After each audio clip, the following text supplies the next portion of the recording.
Early election, that's what he wants. अच्छा, that's all. ये है कि हर सियासी जमात का ना इसकी जरा डेफिनेशन जो है ना ये बड़ी फ्लेक्सिबल है।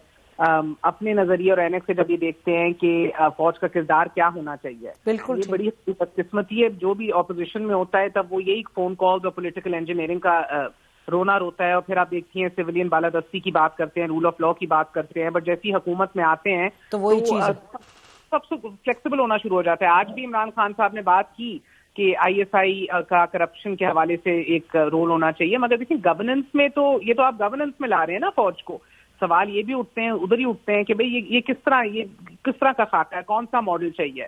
ये जो मॉडल है सबको एक ही चाहिए, और वो यही है कि भाई हम हुकूमत में और हमें सुकून से हुकूमत में रहने दिया जाए। मगर अभी जो आप बात कर रही हैं कि एज ऑफ राइट नाउ वो क्या तवक्कुआत रखते हैं, वो चाहते हैं कि अगर आप हमें फैसिलिटेट नहीं कर रहे तो फिर आप पीडीएम की जमातों को भी फैसिलिटेट ना करें और सिर्फ इलेक्शंस करवाए जाएं। कतई नजर इससे कि माजी में वो किस तरह हुकूमत में आए और दीगर जमातों का क्या माजी रहा है, एज ऑफ राइट नाउ वो ये चाहते हैं कि जितना अगर आप हमारे लिए हैंड्स ऑफ अप्रोच हैं तो उधर भी हैंड्स ऑफ ही रहिए और उनको सहूलत ना फराम की जाए। अब इंटरेस्टिंग बात है क्योंकि देखिए ना ये तासुर यही बनता है कि जब भी वो तनकीद बाजवा साहब पे करते हैं वो एक्चुअली कर इदारे पे रहे हैं, बिकॉज इदारा तो अपने किसी भी जनरल को या बिल्कुल नहीं, बिल्कुल सही बात है, के बाद भी डिसोन नहीं करता, दे ओन इट। वो आपने सुना है ना, कमा दीनू ते सुनावा नूनू, तो वो इधर हो रहा है और उसका फ्लैट वो बर्दाश्त कर रहे हैं, उनको भुगतना पड़ रहा है। ये बात जितनी जल्दी वो समझ जाए उनके लिए भी बेहतर है, बट इट्स नैरेटिव। अब एक बयानिया है, एंटी एस्टैब्लिशमेंट वाकई इस मुल्क के अंदर कोई नहीं है। इस मुल्क के अंदर सिर्फ आप एंटी एस्टैब्लिशमेंट उस थोड़े से अरसे के लिए होते हैं जब आप ऑपोजिशन में होते हैं, ओनली फॉर दैट। उसके बाद फिर अल्हम्दुलिल्लाह सब मिरेक्युलसली वन पेज पे आ जाते हैं। आपने सबके कमेंट सुने, इमरान खान साहब जो सोच रहे हैं उसके हवाले से आपके अपने क्या इस पे तासुरात हैं? नसीम, मेरी जो मालूमात है वो मुस्लिम लीग नून के अंदर बड़ी संजीदगी से गौर हो रहा है कि इस टाइम को जो है वो बिल्कुल इसको बड़ा बाय पार्टीजन होकर सोचा जाए कि अगर इलेक्शंस में उतरा जाए तो इसके लिए क्या सिचुएशन बन सकती है। देखिए अभी आईएमएफ का प्रोग्राम जब वापस बहाल होगा और अभी अगर मजीद 2-3 हफ्ते ना हुआ तो 9th और 10th रिव्यू एक दफा फिर मिक्स हो जाएगा, वो फिर डेट आगे जाएगी। और उसके बाद आपको पता है कि जब एक दफा ये इकदाम उठा लेंगे तो फिर बहुत बुरी इन्फ्लेशन भी होनी है और आप जानती हैं कि लिए मजीद तंगी पैदा हो जानी है।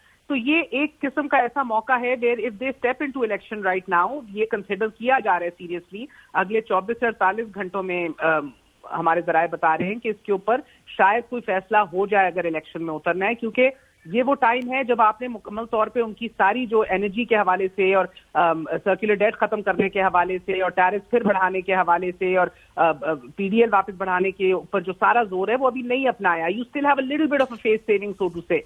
तो ये सोचा जा रहा है मुस्लिम लीग नून के अंदर, एंड मुझे I don't think frankly speaking कि मुझे बहुत बड़ा शौक होगा, बिकॉज मुझे लगता है कि अब जो दबाव बढ़ेगा जब इन दो का, ये भी अनचार्टेड वाटर्स है ना हमारे लिए। तो आपका मतलब Meher, have I understood you correctly कि ये इलेक्शन में उतरे और फिर केयरटेकर गवर्नमेंट आए और वो डिसीजंस ले, is that what you are saying? नहीं, आई एम नहीं। मियां साहब एक एक्सटेंडेड केयरटेकर सेटअप के हक में नहीं थे, पहले भी नहीं थे, अभी भी नहीं है।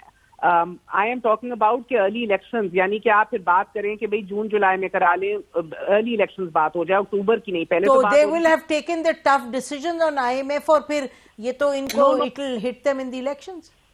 If they have taken the tough decisions but तो फिर अक्टूबर तक आप देख रही है ना कि हालात आसान नहीं होंगे। द टफ डिसीजंस, अच्छा यू मीन के इम्पैक्ट लिमिटेड हो। अच्छा ठीक है, बिल्कुल। अच्छा अभी नहीं लिया, अभी फिर भी थोड़ा सा वो ग्रेस पीरियड मिल जाता है जिससे आप उतर सकते हैं इलेक्शन में, जिसके ऊपर बहुत से लोग मुस्लिम लीग नून के अंदर सीनियर क़यादत कह रही है कि इसके ऊपर सोचा जाए संजीदगी से। We can step into it right now. I disagree. मेरी इत्तला भी ये कि अभी वो इलेक्शन में नहीं आना चाह रहे, अभी इलेक्शन में नहीं आना चाह रहे, इत्तेहादी इलेक्शन नहीं करवाना चाहते फिलहाल। कॉन्स्टिट्यूशन अलाउ तो करती है, यानी कौमी असेंबली की इलेक्शन, कौमी assembly. They will go according to the constitution and the PDM का ज्वाइंट सेशन होगा। हाँ वो होगा, वो तो मुशावरती सेशन इफ्तिखार साहब होना ही होना है, सबको ऑन बोर्ड लेंगे, मौलाना साहब को भी उधर ऑन बोर्ड लेके फैसला तो किया जाएगा। मैं कह रही हूँ कि मुस्लिम लीग नून के अंदर क्या बात हो रही है, कि वहाँ क्या सोच हो रही है। बहरहाल आप लोगों का तीनों का बहुत बहुत शुक्रिया।